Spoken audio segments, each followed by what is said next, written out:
সাহাবীরা বললেন, ইয়া রাসূলুল্লাহ, সামনের দিকে তাকিয়ে যদি আমরা মাবুদকে দেখতে না পাই, যার নামাজ আদায় করছি, যার হুকুম পালন করছি, সেই ব্যক্তির যদি সামনে দেখতে না পাই, তাহলে কিভাবে মালিকের ভয় করে নামাজ আদায় করব? আল্লাহ নবী বললেন, সাহাবীরা, সামনে নজর করে যদি আল্লাহরে দেখতে না পাও, তাহলে তুমি এই ধারণা নিয়ে তাকবীর তাহরিমা বেঁধে দাঁড়িয়ে দোয়া সানা পাঠ করে, তাসমিয়া বিসমিল্লাহ শরীফ পাঠ করে সূরা কেরাত শুরু করবে। আল্লাহ তোমাকে দেখছে।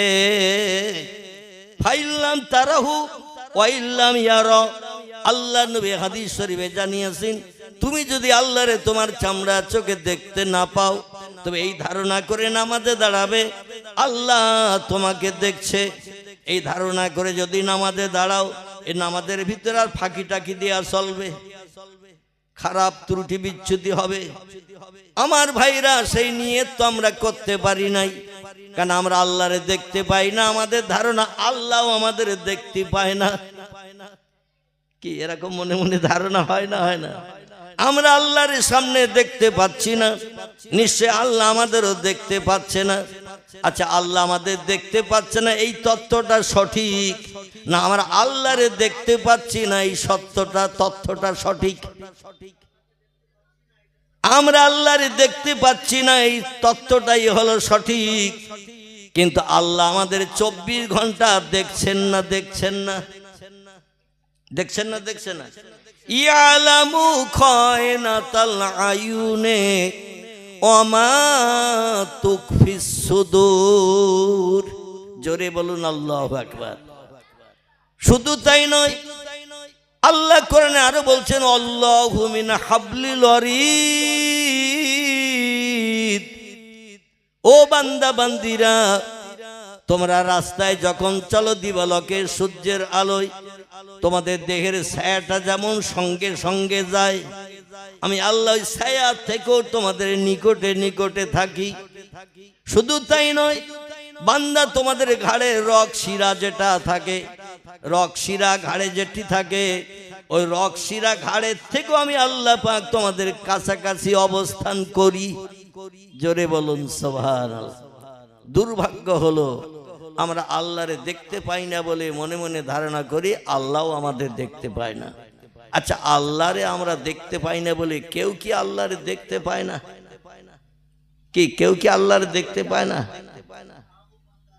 আলহামদুলিল্লাহ, আলহামদুলিল্লাহ। পৃথিবীতে দুটি দলের মানুষ আমার আল্লাহকে দেখেছেন। একটি দলের নাম হলো নবী আম্বিয়ার দল, একটি দলের নাম হলো ওলি আউলিয়ার দল। এরা আল্লাহকে দেখেছেন। জোরে বলুন একটু সুবহানাল্লাহ। একদল ব্যক্তিরা নবী আম্বিয়ার দল, তারা বাস্তব দেখেছেন, আর ওলি আউলিয়ার দলেরা রুহানি হালাতে ঘুমের ঘোরে দর্শন করেছেন।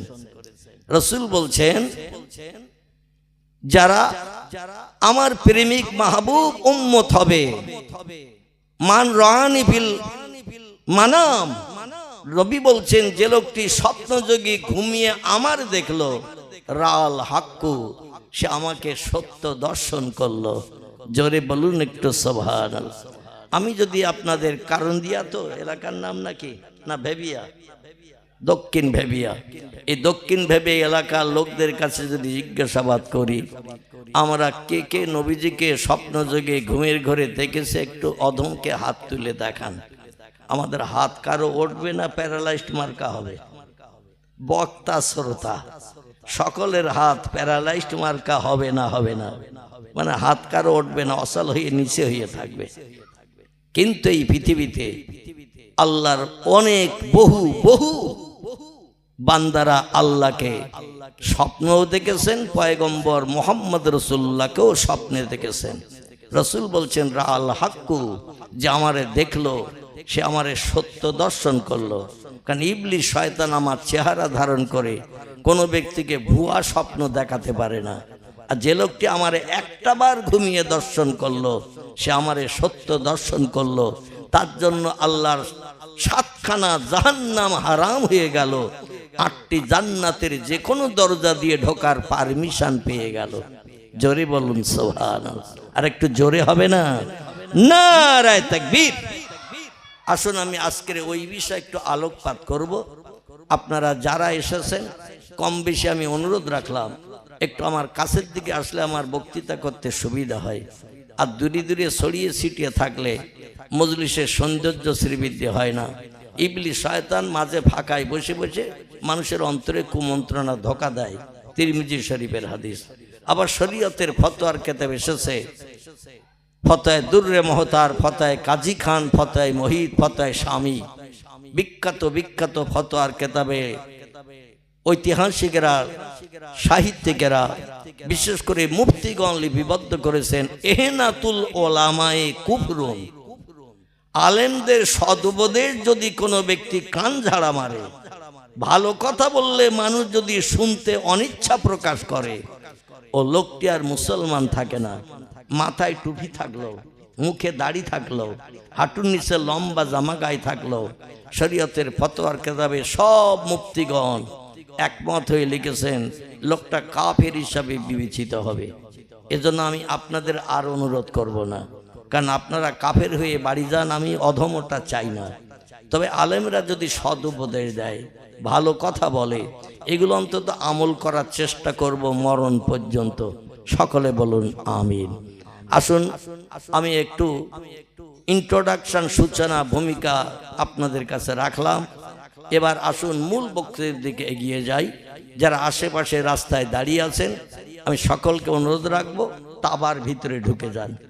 একটা মানুষ যদি শীতের রাত মনে করে বাড়িতে কম্বল মুড়ি দিয়ে খাটে তক্ত কষে শুয়ে আজকের এই জলসার মাইকের আওয়াজ শুনে, ওই লোকটার দাম আর যে লোকটি বিবি বাচ্চার মায়া ছেড়ে শান্তির শয্যা বিছানায় লাথি মেরে ঘুমকে হারাম করে এই মজলিসের তাবার ভিতরে এসে বসেছেন, এ লোকটার দাম কি এক হবে? যে লোকটি বাড়িতে কোরিয়ান কম্বল মুড়ি দিয়ে শুয়ে রয়েছেন, ঘরের জানালা খুলে দিয়েছেন কিংবা একটা দরজা খুলে দিয়েছেন, আরে মাইকের আওয়াজ হচ্ছে, জানালা খুললে ঘরে আওয়াজ ঢুকবে না? ঢুকবে না। একটা দরজা খুলে দিয়ে আওয়াজ ঢুকবে না? ঢুকবে না। ওই লোকটার আওয়াজ শোনা। আর আপনারা বিবি বাচ্চার মায়া ছেড়েছেন, শান্তির সজ্জা বিছানায় লাথি মেরেছেন, ঘুমকে হারাম করে এই মজলিসের সৌন্দর্য রক্ষার্থে মৌচাকের মৌপোকার মতো এসে আপনারা বসেছেন। আপনাদের ওয়াজ শোনার ওই ঘরে শুয়ে থাকা লোকটার ওয়াজ শোনা কি এক হবে?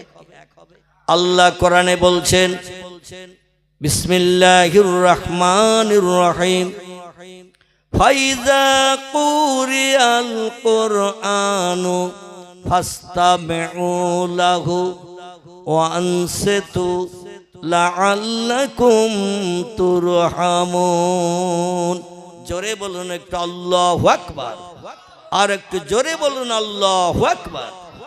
আল্লাহ পাক কোরআন পাকের ভিতরে তথ্য কোট করে দিয়েছেন, ফাইজা কুরিয়াল কোরআন, যেখানে যে জায়গায় আমার আসমানি লৌহে মাহফুজের সত্য মিষ্টি মধুর কথা, কোরআন শরীফ যেখানে পঠিত হয়, কোরআন যেখানে তেলাওয়াত হয়, কোরআনের আলোচনা যেখানে করা হয়, ফাসতামিউ লাহু, ও আমার উম্মতি মুহাম্মাদি বান্দারা তোমরা শোনো, একাগ্র চিত্রে মনোনিবেশ সহকারে ওই মজলিসের সৌন্দর্য রক্ষার্থে তোমরা আমার কোরআনের কথা শ্রবণ করতে থাকো।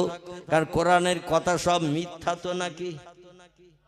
কোরআনের কথা যদি মিথ্যা না হয় তার অপোজিট শব্দ কি? সত্য। আল্লাহ কোরআনের শুরুতে ইন্ট্রোডাকশন, সূচনা ভূমিকাটি জানিয়ে দিয়েছেন, বিসমিল্লাহির রহমানির রহিম, যালিকাল কিতাবু লা রাইবা ফিহি। জোরে আবার একটু বলুন আল্লাহু আকবার। আল্লাহ বলছেন, আমার ওই লৌহে মাহফুজের সংরক্ষিত মিষ্টি মধুর সত্যবাণী, সত্য কথা, যার নাম হলো আল কোরআন। আল্লাহ হাজা না বলে বলেছেন জালিকা। জালিকা শব্দের বাংলা অর্থ হলো ওই, হাজা মানে হলো এই। এখন কোরআন আমাদের মাদ্রাসায় আছে না নাই? ঘরের সামসেটের উপরে আছে না নাই? শোকেসের ভিতরে আছে না নাই? কোরআন এখন আমাদের কাছে চলে এসেছে, কিন্তু এই কোরআনটা পূর্বে ছিল কোথায়? পূর্বে ছিল সপ্তম আসমানের উপরে, সিদরাতুল মুনতাহার উপরে, বাইতুল মামুরের উপরে, আল্লাহর আরশ কুরসির উপরে আল্লাহ পাক এই একটি কিতাবই সংরক্ষণ করে রেখেছিলেন, ফি লাওহিম মাহফুজ, যেটির নাম হলো লৌহে মাহফুজ। সংরক্ষিত সবথেকে দামি মর্যাদাবান জায়গা, সেখানে আল্লাহ পাক এই কোরআনকে সংরক্ষণ করে রেখেছিলেন। এই কোরআন পৃথিবীতে আসার আগে আরো পয়গম্বর পৃথিবীতে এসেছিল না আসেনি? কোরআন এই পৃথিবীতে আসার আগে পয়গম্বর মুহাম্মদ রাসূলুল্লাহর আগমনের আগে আরো পয়গম্বর পূর্বে পৃথিবীতে এসেছিল না আসে নাই? এক এক করে কোরআনে বর্ণিত আমি ৭-৮ জন পয়গম্বরের নাম বলবো।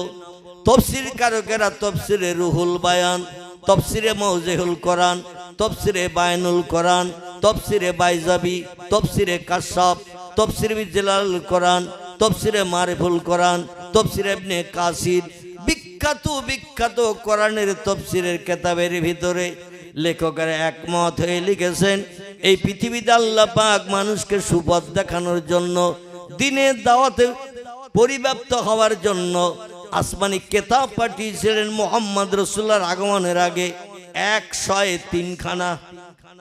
কখানা বলা? 103 খানি কিতাব আল্লাহ নবীদের মাধ্যম দিয়ে পৃথিবীতে পাঠিয়েছিলেন। এই 103 খানি কিতাব পৃথিবীতে পয়গম্বরের আগমনের আগে এসেছিল। এই আসমানি 3 খানা কিতাবের ভিতরে 3টি কিতাব ছিল মোটা, পুরু এবং দামি মর্যাদাবান। একটির নাম ছিল তৌরিত, একটির নাম ছিল জব্বুর, একটির নাম ছিল ইনজিল। আল্লাহ সর্বশেষ যে কিতাবটি পৃথিবীতে পাঠিয়েছেন সে কিতাবটির নাম হলো আল কোরআন। কি নাম বললাম? আল কোরআন। আল্লাহ বলেন ফালা আলাইকা, আর কোন জিনিসের প্রয়োজন তোমাদের হবে না, মা ফাতাকা মেনহু, আমার পাঠানো আসমানি শেষ কিতাব তোমাদের জন্য এনাফ, তোমাদের জন্য যথেষ্ট। যদি সেটা তোমরা ফলো করে চলো, ওটাকে আমি তোমাদের গাইড বুক করে জীবন বিধান করে পাঠিয়ে দিয়েছি। এমন কোনো তথ্য কোরআনে লিপিবদ্ধ নাই যেটা ভবিষ্যতে আবার নতুন করে তথ্য দেয়া হবে। টোটাল সব তথ্যগুলো, সব সমস্যার সমাধানের জন্য আমি কোরআনের ভিতরে সব তথ্যগুলো পরিবেশন করে পাঠিয়েছি। কিয়ামত পর্যন্ত আর কোনো নতুন কিতাবের প্রয়োজন উম্মতি মুহাম্মাদীদের হবে না। জোরে বলুন একটু সুবহানাল্লাহ। পৃথিবীতে যত আসমানি কিতাব কিংবা ধর্মীয় গ্রন্থ আছে, আমাদের ধর্মগ্রন্থ কিতাবটি এই পৃথিবীতে মুসলমানদের জন্য। এছাড়া বর্তমান পৃথিবীতে ৪৫০০ উপরে ধর্মাবলম্বীর বসবাস। প্রত্যেকটি ধর্মাবলম্বীদের ধর্মীয় কিতাব আছে না নাই? কারবা নাম বেদ, কারবা নাম পুরাণ, কারবা নাম গীতা, কারবা নাম ভগবত, কারবা নাম রামায়ণ, কারবা নাম মহাভারত, কারবা নাম গ্রন্থ সাহেব, কারবা নাম জেন্দাবাস্তা, কারবা নাম মনুসংহিতা, কারবা নাম উপনিষদ, কারবা নাম তৌরিত, কারবা নাম জব্বুর, কারবা নাম ইনজিল। সর্বশেষ আসমানি যে কিতাবটি পৃথিবীতে এসেছে এর নাম দেয়া হয়েছে আল কোরআন। আপনাদের এই মাদ্রাসায় যে কোরআন তেলাওয়াত হয়, ওই কোরআনের উপর পৃষ্ঠ উপরের কভারটায় দেখবেন মাঝখানে একটা গোল চক্র আকাশ। কোরআন শরীফের নিচে উপরে একটা মোটা কাগজ দিয়ে বান্ডিং আছে না নাই? এই মোটা কাগজের বান্ডিংয়ের উপরে, মোটা কাগজের বান্ডিংটার মাঝখানে দেখবেন একটা গোল চক্র আঁকা আছে। এর ভিতরে নাম লিপিবদ্ধ আছে 3টি মতান্তরে 4টি। একটি নাম হলো কোরআন শরীফ, একটি নাম লেখা থাকে কোরআন মজিদ, একটি নাম লেখা থাকে ফুরকানুল হামিদ। আমার ভাইরা, এইভাবে কোরআনের নাম লিপিবদ্ধ আছে। তফসির কারকেরা তফসিরের কিতাবে লিখেছেন আল্লাহ পাক পৃথিবীর মানুষকে কিয়ামত পর্যন্ত সব সমস্যা সমাধানের জন্য কোরআনের ভিতরেই কোরআনের নাম আরো বাড়তি করে লিপিবদ্ধ করেছেন। টোটাল কোরআনের নাম এসেছে ৩৬টির মতো। কটি বললাম? ৩৬টির মতো নাম কোরআনে এসেছে। একটি নাম কোরআন শরীফ, একটি নাম কোরআন মজিদ, একটি নাম দোয়া, একটি নাম শেফা, একটি নাম জেকের, একটি নাম ফুরকান, একটি নাম নূর, একটি নাম হুদা, একটি নাম কোরআনুল করিম, একটি নাম কোরআনুল হাকিম, একটি নাম ফুরকানুল হামিদ। এইভাবে নাম এসেছে ৩৬টির মতো। কোরআন আলগা করলে আপনি পেয়ে যাবেন একটি নাম বাশির, একটি নাম নাজির। আল্লাহ আল্লাহ পাক কোরআনের নামকরণ করে দিয়েছেন 36টি। এই নামকরণ করে দিয়ে বললেন শুধু নাম আমি আমার পাঠানো ধর্মগ্রন্থের দিই নাই, এক একটা নাম এক একটা সমস্যার সমাধান করে মানুষের মুখে হাসি ফুটাবে। ডাক্তারের কাছে যেতে হবে না, মাস্টারের কাছে যেতে হবে না, ভূতত্ত্ববিদের কাছে যেতে হবে না, ঐতিহাসিকের কাছে যেতে হবে না, বিজ্ঞানের কাছে যেতে হবে না, দার্শনিকের কাছে যেতে হবে না, দুনিয়ার কোনো ব্যক্তির কাছে সাহায্যের জন্য হাত পাততে হবে না, ভিক্ষুকের মতো ফালা আলাইকা আর কোনো জিনিসের প্রয়োজন তোমাদের হবে না। মা ফাতাকা মেনুহু, আমার কোরআন তোমাদের জন্য হলো যথেষ্ট।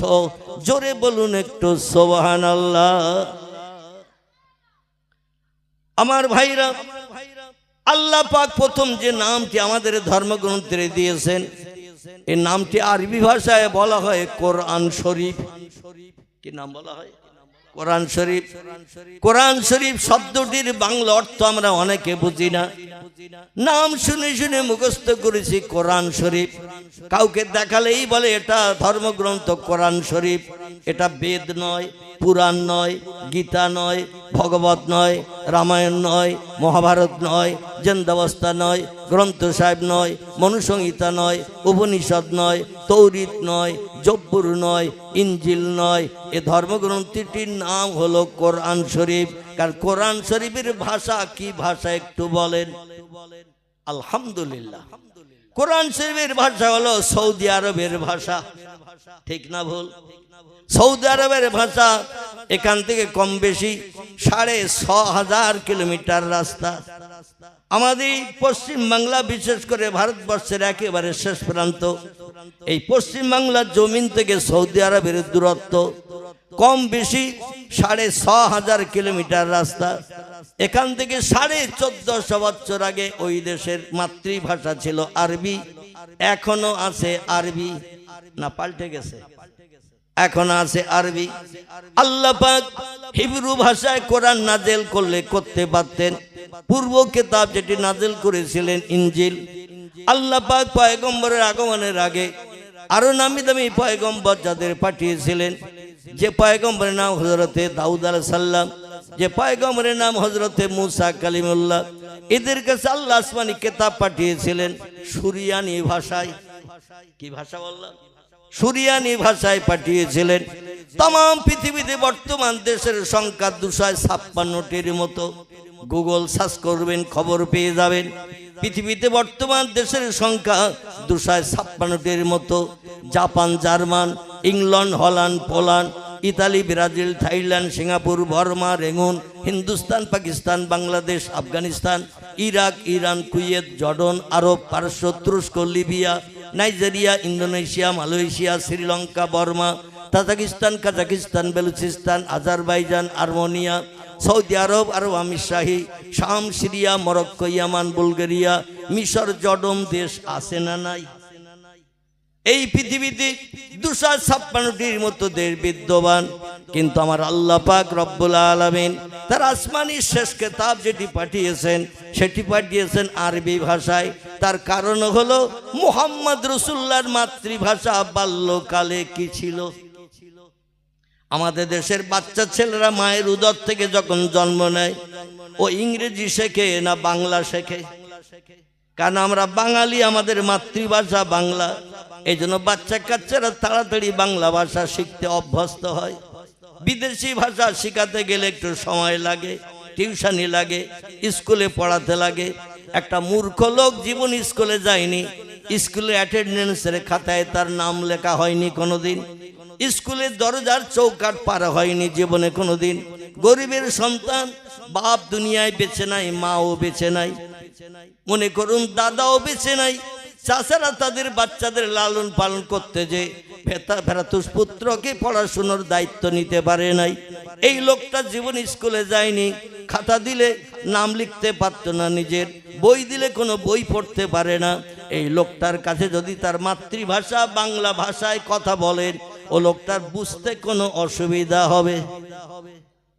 মাতৃভাষা বাংলা ভাষায় কথা বললে তার বুঝতে অসুবিধা হবে না, কারণ মাতৃভাষা বাংলা। এই জন্য বাংলায় গল্প করলে তার বুঝতে সুবিধা হবে। আল্লাহ পাক কোরআনের 12 পারা সূরাটির নাম হলো সূরাতুল ইউসুফ। কি নাম বললাম? কোরআনের 12 পারা একটি সূরা কোট করে দিয়েছেন আল্লাহ। এই সূরাটির নাম হলো সূরাতুল ইউসুফ। কোরআনে যত পয়গম্বরের জীবনী আল্লাহ কোট করে দিয়েছেন, সব থেকে লম্বা জীবনী হলো ইয়াকুব নবীর বেটা ইউসুফের জীবনী। এত লম্বা জীবনী কোরআনে আল্লাহ কোনো পয়গম্বরের কোট করেননি, বর্ণনা করেননি। ইউসুফ নবীর জীবনী খুব লম্বা জীবনী কোট করেছেন। আর পয়গম্বরকে বললেন, নাহনু নাকুসু আলাইকা আহসানাল কসাসে বিমা আওহাইনা ইলাইকা হাযাল কোরআন ওয়া ইন কুনতা মিন ক্বাবলিহি লামিনাল গাফিলিন। জোরে বলুন একটু আল্লাহু আকবার। আল্লাহ বলছেন, আমার হাবিব মুহাম্মদ রাসূলুল্লাহ, আপনার পূর্বে একজন পয়গম্বর এসেছিল মিশরের দেশে। পয়গম্বরের নাম হলো ইউসুফ, তার বাবার নাম ছিল ইয়াকুব। ও পয়গম্বর, তার জীবনী জিবরিল আমিন মারফত আপনাকে অবগত করাচ্ছি। তবে আপনি তো লেখাপড়া জানেন না, স্কুলে কোনোদিন ভর্তি হন নাই, স্কুলের অ্যাটেন্ডেন্সের খাতে আপনার নাম লেখা হয় নাই, কারণ আপনি জন্মের আগে বাপ হারিয়েছেন। 6 বছর বয়সে তাইফের দেশ থেকে ঘরে বেরিয়ে এসে ওই বছরে আপনার মা মৃত্যুবরণ করে আপনার এতিম বানিয়ে দিয়ে চলে গেছে। বর্ণনাকারীদের মতে সিরাতে ইবনে হিশাম, আসাহুস সিয়ার, সিরাতুন নবী, সিরাতে ইবনে হিশাম, সিরাতে হালাবিয়া এমন করে নবী মুহাম্মদ রাসূলুল্লাহর জীবনী গ্রন্থ যত পৃথিবীতে আছে, সিরাতে মুস্তাফা, এইভাবে যত জীবনী আছে, অধিকাংশ জীবনের ভিতরে লেখকেরা একমত হয়ে লিপিবদ্ধ করেছেন পয়গম্বর মুহাম্মদ রাসূলুল্লাহর জন্মের 6 মাস আগে, কোনো বা বর্ণনাকারীদের মতে 4 মাস আগে, নবী যখন মায়ের উদরের ভিতরে বাবা আব্দুল্লাহ ব্যবসা করতে গিয়েছিলেন সিরিয়ার দেশে। ব্যবসায় লাভ হলো অনেক। 10 জন ভাই আনন্দ করতে করতে বাড়ি ফিরছেন। বাড়ি ফিরতে ফিরতে মদিনা থেকে পাস করে মক্কার দিকে ফিরতে 80-85 কিলোমিটার মতো রাস্তা, 2-1 কিলোমিটার কম বেশি হবে। একটি জায়গার নাম ঐতিহাসিকের ইতিহাসে লিপিবদ্ধ করেছেন। এখনো সেখানে গেলে পয়গম্বরের বাবা মায়ের কবরও মানুষ দেখতে পায়। জোরে বলুন একটু সুবহানাল্লাহ। এইখানে যখন ফিরে এসেছেন, জায়গাটির নাম হলো আবওয়া। কি নাম বললাম? আবওয়া। আবওয়া এইখানে ভাইদের সঙ্গে ব্যবসায় 3 ডবল লাভ হয়ে গেছে। এই ব্যবসায় 3 ডবল লাভ হওয়ার কারণে পয়গম্বর মুহাম্মদ রাসূলুল্লাহর বাবা ছিলেন নবীর চাচাদের সঙ্গে। কারবার নাম ছিল হারেস, কারবার নাম ছিল মোকাবেম, কারবার নাম ছিল হামজা, কারবার নাম ছিল আব্বাস, কারবার নাম ছিল আবু তলেব, কারবার নাম ছিল আবুল আহাব, কারবার নাম ছিল আব্দুল্লাহ। এরা সব ভাই একসঙ্গে করে ব্যবসা করে বাড়ি আসছেন। প্রতি বছর ব্যবসায় যা লাভ হয়, এবছর ব্যবসায় লাভ সব থেকে বেশি, 3 ডবল লাভ। তার কারণ হলো নূরে মুহাম্মাদির বাবার কবলে তখন নূরে মুহাম্মাদির চমক জ্বলছে। জোরে বলুন একটু সুবহানাল্লাহ। মক্কার মেয়েরা পাগলের মতো হুজুর করলেন না? আল্লাহু আকবার। প্রত্যেক বক্তা পয়সা চালিয়ে আর রাস্তা পার হয়ে আসবে না কেউ। এ ঠিক বললাম না ভুল বললাম? কারণ অধিকাংশ জলসায় প্রত্যেকটি বক্তা যদি হাত পাতে, শ্রোতারা ক্ষিপ্ত হয়ে মানে ওরা ভেতরে ঢুকতে চায় না, রাস্তার ধারে আসামির মতো দাঁড়িয়ে দাঁড়িয়ে ওয়াজ শোনে। আমার আগে হুজুর কালেকশন করছিলেন, ফুরফুরার পিজ্জাদা হুজুর, আমি তখন আপনাদের এখানে এসেছি। আচ্ছা, উনি আপনাদের কাছে হাত পেতেছেন, কম বেশি দিয়েছেন, এখন আমি হাত পাতলে রাগ করবেন? কে কে একটু হাত তোলেন তো দেখি। কি রাগ করবেন তো নাকি? না করবেন না? যদি বলেন রাগ করবে না হুজুর, আমাদের মাদ্রাসা চালাতে হবে, তাহলে শেষের দিকে একটু ভিক্ষুক সাজবো, শেষ বেলার দিকে, মাঝখানের আপনাদের মজলিসের ব্যাঘাত ঘটাবো না। তা হাত পাতলে আপনারা কেউ রাগ করবেন না তো ভাই? আল্লাহু আকবার। সব এতে কাবের নিয়ত করে বসে আছে, কিছু বলে না। তার মানে নিশ্চুপতা থাকা হলো সম্মতির লক্ষণ। এটা ফতোয়ার কেতাবে এসেছে। নিশ্চুপতা অবলম্বন করে থাকা মানে সম্মতির লক্ষণ। একটা মেয়ের কাছে যদি কোনো ছেলের তরফ থেকে প্রস্তাব দেয়া হয়, অমুক গ্রামের অমুকের ছেলে তোমার জীবনের সঙ্গী বানাতে এসেছে, উকিল এসে বলছে তোমার মতামত কি?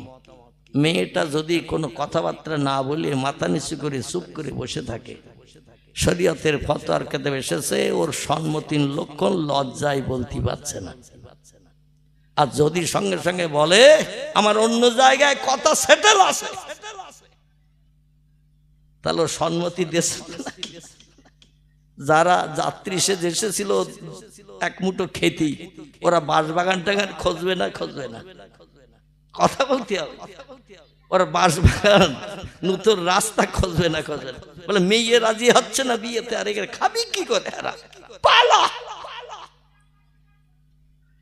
এখন আপনারা নিশ্চয়তা আছেন মানে সম্মতির লক্ষণ দেখাচ্ছেন, যখন শেষ বেলার দিকে একটু হাত পাতবো ইনশাল্লাহ, নাকি? একটু মহব্বতে প্রাণ ভরে দরুদ শরীফ আল্লাহুম্মা সাল্লি আলা মাওলানা মুহাম্মদ ওয়া আলা আলি সাইয়্যিদিনা মাওলানা। ইউসুফকে দেখে জুলাইখা পাগল, ইউসুফকে দেখে জুলাইখা পাগল, রসুলকে দেখে খাদিজা, সেই আশেকে মুসলিম পাগল, দরুদ পড়ো মুস্তাফা। আল্লাহুম্মা সাল্লি আলা সাইয়্যিদিনা মাওলানা মুহাম্মদ, সাইয়্যিদিনা মাওলানা। মাসে চিনল নবীজিকে, মাসে চিনল নবীজিকে, গাছি চিনল নবীজির উম্মত হইয়া চিনিলাম না কো, চিনিল বনের হরিণী। আল্লাহুম্মা সাল্লি আলা মাওলানা মুহাম্মদ ওয়া আলা আলি সাইয়্যিদিনা। প্রাণ ভরে কলেমার জিকির লা ইলাহা ইল্লাল্লাহ, লা ইলাহা,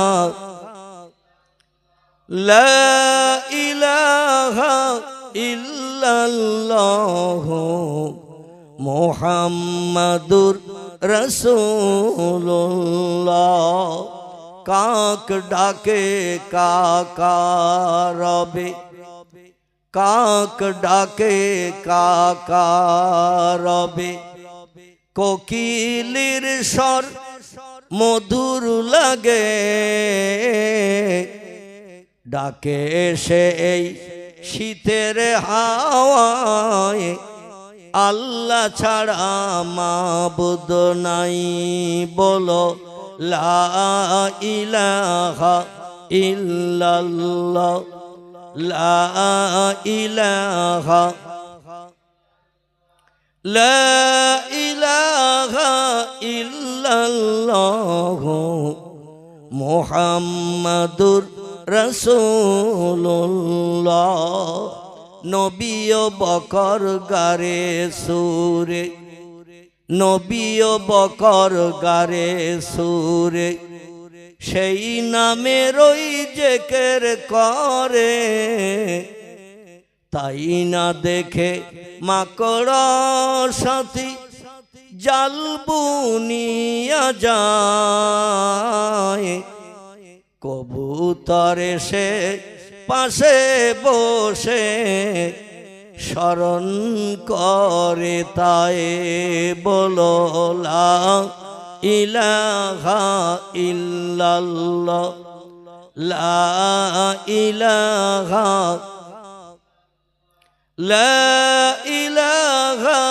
ইল্লাল্লাহ মুহাম্মাদুর রাসূলুল্লাহ।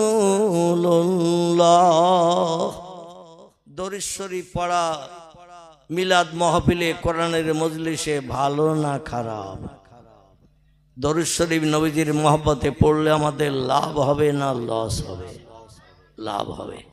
আমি যদি ঘুরিয়ে জিজ্ঞাসা করি আপনাদের কি লাভ হবে, তাই দরুদ শরীফ পড়ছেন ঠোঁট নেড়ে জিভের মাধ্যম দিয়ে আওয়াজ করে নবীর মহব্বতে দরুদ শরীফ পড়া একটু কষ্ট হলেও হয় না? হয় না? কথা বললে কষ্ট হয়। বক্তারা বক্তৃতা করে, কথা বলতে বলতে গা পুরো গোসল করার মতো ঘেমে যায়। আর শ্রোতারা বসে বসে যদি শুনতে থাকে, তে শ্রোতার দলতে হিমালয় পাহাড় মার্কা হয়ে যাবে ভাই, কারণ শীতকালীন সময়। এই জন্য আমি যত সময় আপনাদের সঙ্গে চারি চক্ষের মিলন ঘটিয়ে বসে থাকব, আমি কিছু দেব, আপনাদের কাছ থেকে কিছু নেব। বক্তা শ্রোতার কথার বিনিময় করাবো। এই কথার বিনিময় করলে এতেও লাভ আছে না লস আছে? এতেও লাভ আছে। যদি বলেন হোয়াট ইজ দ্য ডকুমেন্ট, হুজুর দরুদ শরীফ পড়লে কি লাভ, আল্লাহ নামের কলেমা শরীফ পড়লে কি লাভ, মজলিসে বক্তার কথার উত্তর দিলে কি লাভ, তাহলে তিনটি বিষয় আমি তিনটি হাদিস শরীফ আপনাদের কাছে পরিবেশন করব। এর ভিতরে আমি প্রথম আল্লাহর পাক কালাম কোরআন মজিদ থেকে একটি আয়াত পরিবেশন করেছিলাম, শেষ অঙ্কে যেতে পারি নাই। আমি শেষ অঙ্কটা আপনাদের কাছে পরিবেশন করব ইনশাআল্লাহ। এই মজলিসে কোরআন শরীফ বক্তারা বেশি বেশি তেলাওয়াত করে না? করে না? করে তো নাকি? কোরআন তেলাওয়াত করলে লাভ না লস? পয়গম্বর মুহাম্মদ রাসূলুল্লাহ তিরমিজি আবু দাউদ শরীফের হাদিসে জানাচ্ছেন, কোন ব্যক্তি যদি কোরআন তেলাওয়াত করে, প্রতিটি অক্ষরের বিনিময়ে তার নামামলের থলিতে 10টা করে সওয়াব লিপিবদ্ধ করা হবে। আরো একটু জোরে বলেন। আচ্ছা, যে লোকটি ঠোঁট নাড়লো না, জিভ নাড়ালো না, কোরআন তেলাওয়াত করলো না, বসে বসে শুনলো, এ লোকটা লাভ করবে না লস করবে? আলহামদুলিল্লাহ, এ লোকটারও লাভ। কেমন লাভ? পয়গম্বর বলছেন না, দুনিয়ার কথা পরে আসে।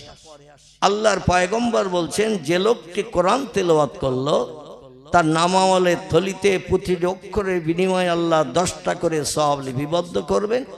আর যে লোকটি কোরআন তেলাওয়াত শুনলো, পড়তে জানে না, ও লোকটিরও নামামলের থলিতে কোরআন তেলাওয়াত শোনার কারণে তার নামামলের থলিতে প্রতিটি অক্ষরের বিনিময়ে 10টা করে সওয়াব লিপিবদ্ধ করে দেবেন। এই রকম ব্যবসায় আর আছে কিছু? যে ব্যবসায় যিনি কষ্ট করেছেন তিনি যতটা মূল্য পাবেন, যিনি কষ্ট করেননি, কানে শুধু শুনেছেন, তিনিও ততটা প্রতিদান পাবেন। জোরে বলুন সুবহান। শুধু তাই নয়, পয়গম্বর মুহাম্মদ রাসূলুল্লাহর প্রিয় সাহাবী, যার নাম জিন্নুরাইন ওসমান গনি রাদিয়াল্লাহু আনহু, যিনি প্রিয় নবী মুহাম্মদ রাসূলুল্লাহর প্রিয় জামাই ছিলেন।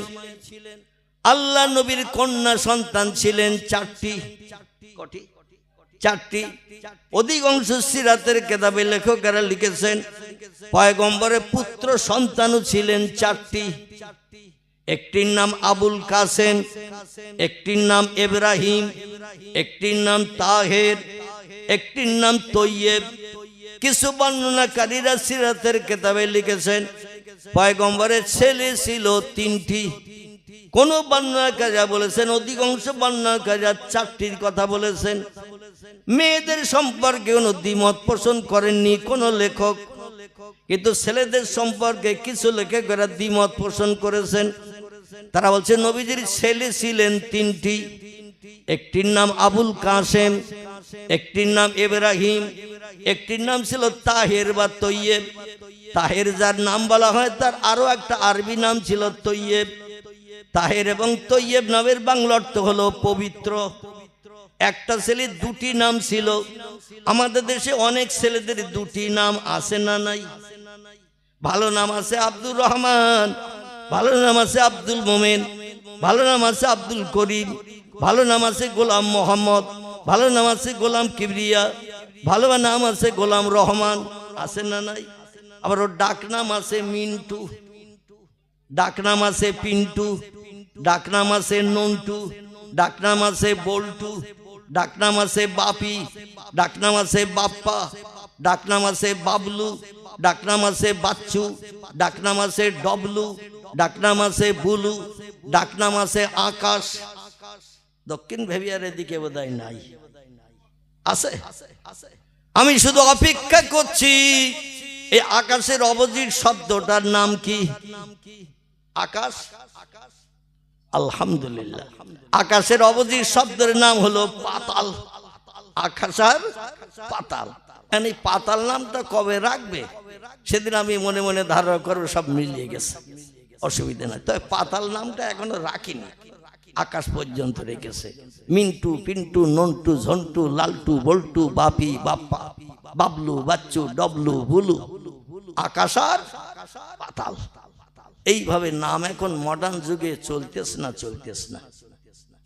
পয়গম্বর ১৫০০ বছর আগে জানিয়েছেন, ১৪৫০ বছর আগে জানিয়েছেন, ইসমি আওলাদুকুম কা ইসমিল আম্বিয়া। আল্লাহ যদি তোমাদের কোনো পুত্র সন্তান দান করে, ছেলেদের নামগুলো একটু নবীদের নামের সঙ্গে মিলিয়ে মিলিয়ে রেখো। কাদের নামের সঙ্গে? নবীদের নামের সঙ্গে মিলিয়ে মিলিয়ে রেখো। আল্লাহ যদি তোমাদের কোনো কন্যা সন্তান দান করে, মেয়েদের নামগুলো পয়গম্বরের বিবিদের নামের সঙ্গে মিলিয়ে মিলিয়ে রেখো। সাহাবীরা বলেন, ইয়া রাসূলুল্লাহ, বর্তমান মডার্ন যুগ, এখান থেকে ১৪৫০ বছর আগে তখনকার জমানায়, তখনকার লোকের কাছে মডার্ন যুগ ছিল। ইয়া রাসূলুল্লাহ, ৪০০০-৫০০০ বছর আগে পৃথিবীতে যারা এসেছিল তাদের নামের সঙ্গে বর্তমান এই মডার্ন যুগের ছেলেদের নাম রাখলে লাভ কি হবে? বর্তমান এই মডার্ন যুগে ৪০০০-৫০০০ বছর আগে পয়গম্বরের বিবিদের নামের সঙ্গে আমাদের মেয়েদের নাম রাখলে লাভ কি হবে? মানুষ লাভে লোহা বইতে চায়, বিনা লাভে তুলোর বস্তাও কেউ মাথায় নিতে চায় না। অতএব লাভ কি হবে বলুন? যেখানে লাভ সেখানে আমরা, যেখানে লাভ নাই সেখানে আমরা নাই। কারণ মানুষ লাভের আশায় তুলোর বস্তাও বইতে চায়, কারণ নিয়ে গেলে কিছু প্রতিদান পাবো। পয়গম্বর বললেন, সাহাবীরা, আদম সফিউল্লাহ থেকে নিসা রুহুল্লাহ পর্যন্ত আল্লাহ লক্ষাধিকের উপরে পয়গম্বর পৃথিবীতে প্রেরণ করেছেন দ্বীনের কাজ করার জন্য, কলেমার দাওয়াত দেওয়ার জন্য, আল্লাহর পরিচয় মানুষের কাছে জানানোর জন্য, আল্লাহর হুকুমকে বাস্তব জীবন রূপদান করার জন্য আল্লাহ পয়গম্বর পাঠিয়েছেন অগণিত। কোরআনের ভিতরে পয়গম্বরের নাম এসেছে ২৭ জনের। এছাড়া তাফসীরের কিতাবে এসেছে লক্ষাধিকের উপরে পয়গম্বর আল্লাহ পৃথিবীতে পাঠিয়েছিলেন। আল্লাহ যাদের নামগুলো কোরআনে কোট করেছে আমরা তাদেরই চিনি বা জানি। যাদের নাম কোরআনে কোট করা হয় নাই, কালের করাল গতিতে মানুষের মগজ থেকে লোপ পেয়ে গেছে। তবে তারা এসেছিল পৃথিবীতে পূর্বে, এবং তথ্য অধিকাংশ বর্ণনাকারীরা বর্ণনা করেছেন। আল্লাহ নবী বললেন, সাহাবীরা, আদম নবী থেকে নিয়ে ঈসা রুহুল্লাহ পর্যন্ত যত পয়গম্বর পৃথিবীতে এসেছে, এই পয়গম্বরদের হাসরের মাঠে আল্লাহ কোনো হিসাব নিকাশ করবেন না। কবর থেকে হাসরে হাজির হবে। বিচার শুরু করার আগে আল্লাহ পয়গম্বরদের বিনা বিচারে বিনা হিসাবে জান্নাত হালাল বানিয়ে দেবে। পয়গম্বরদের কোনো হিসাব নিকাশ হবে না, কারণ ওরা দ্বীনের কাজ করেছেন, আল্লাহর কথা মানুষের কাছে বর্ণনা করেছেন, পরিচয় দিয়েছেন। কোন পয়গম্বর স্বস্তিতে ঘুমাতে পারেনি। অধিকাংশ পয়গম্বররা সেই দেশের মানুষের কাছে অত্যাচার, উৎপীড়ন, নির্যাতন সহ্য করেছে, প্রহার খেয়েছে, মারধর খেয়েছে, গালিগালাজ শুনতে হয়েছে। জীবনী অনেক পয়গম্বরের টানাটানি হয়েছে, আর অনেক পয়গম্বরকে ইবলিস শয়তান অনুচরদের কাছে প্রাণ বিসর্জন দিতে হয়েছে। অনেক পয়গম্বর শহীদ বরণ করেছেন। এই পয়গম্বরে যখন হাসরের মাটি আল্লাহর তরফ থেকে বিনা হিসাবে জান্নাত হালাল বানাবেন, এ সাহাবীরা তোমরা শোনো, পয়গম্বররা কিন্তু একা একা জান্নাতে যাবে না। তাদের যে নাম পৃথিবীতে কোট করা হয়েছিল, যে নাম আল্লাহ রেখে পাঠিয়ে দিয়েছিলেন, এই নামের যত বন্ধু হাসরের মাঠে পাবে, প্রত্যেকটি নামের বন্ধুকে সঙ্গে করে না নিয়ে কোন নবী জান্নাতে ঢুকবে না। কোন নবী জান্নাতে ঢুকবে না নামের বন্ধুদের না নিয়ে। সাহাবীরা বললেন, মা হিয়া ইয়া রাসূলুল্লাহ, কারণটা কি? আল্লাহ নবী বললেন, শোনো, পয়গম্বররা 5000 বছর আগে, 4500 বছর আগে, 4000 বছর আগে পৃথিবী থেকে বিদায় হয়ে কবরস্থ হয়ে আছে। পয়গম্বরদের নাম নিশানা মানুষের মগজে থাকতো না যদি তাদের নামের সঙ্গে কোনো ব্যক্তির নাম এলাকায় না রাখতো। কোন ব্যক্তির একটি ছেলের নাম রেখেছেন মুসা, কারো নাম রেখেছেন ঈসা, কারো নাম রেখেছেন দাউদ, কারো নাম রেখেছেন ইব্রাহিম, কারো নাম রেখেছেন ইসমাইল, কারো নাম রেখেছেন ইসহাক, কারো নাম রেখেছেন ইয়াকুব, কারো নাম রেখেছেন ইউসুফ। এইভাবে পয়গম্বরদের নামের সঙ্গে ছেলেদের নাম রাখার কারণে এলাকার মানুষেরা যখন তার সামনে দেখেছে, পয়গম্বরের নাম ধরে ধরে তারে ডেকেছে। পয়গম্বর হাসরের মাঠে বলল, আল্লাহ, ওই লোকটা আমার নাম যদি পৃথিবীতে না রাখতো, আমার নাম অতীতকালে দুনিয়া থেকে মিটে যেত। কিন্তু আমার নাম রাখার কারণে, আমার নাম ধরে ধরে এলাকার মানুষ তারে ডেকেছে। আমার নামের চালু ছিল কিয়ামত পর্যন্ত, কিংবা উম্মতি মুহাম্মাদি পর্যন্ত।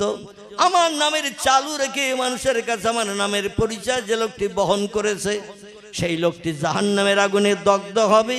আমি পয়গম্বর পছন্দ করি না।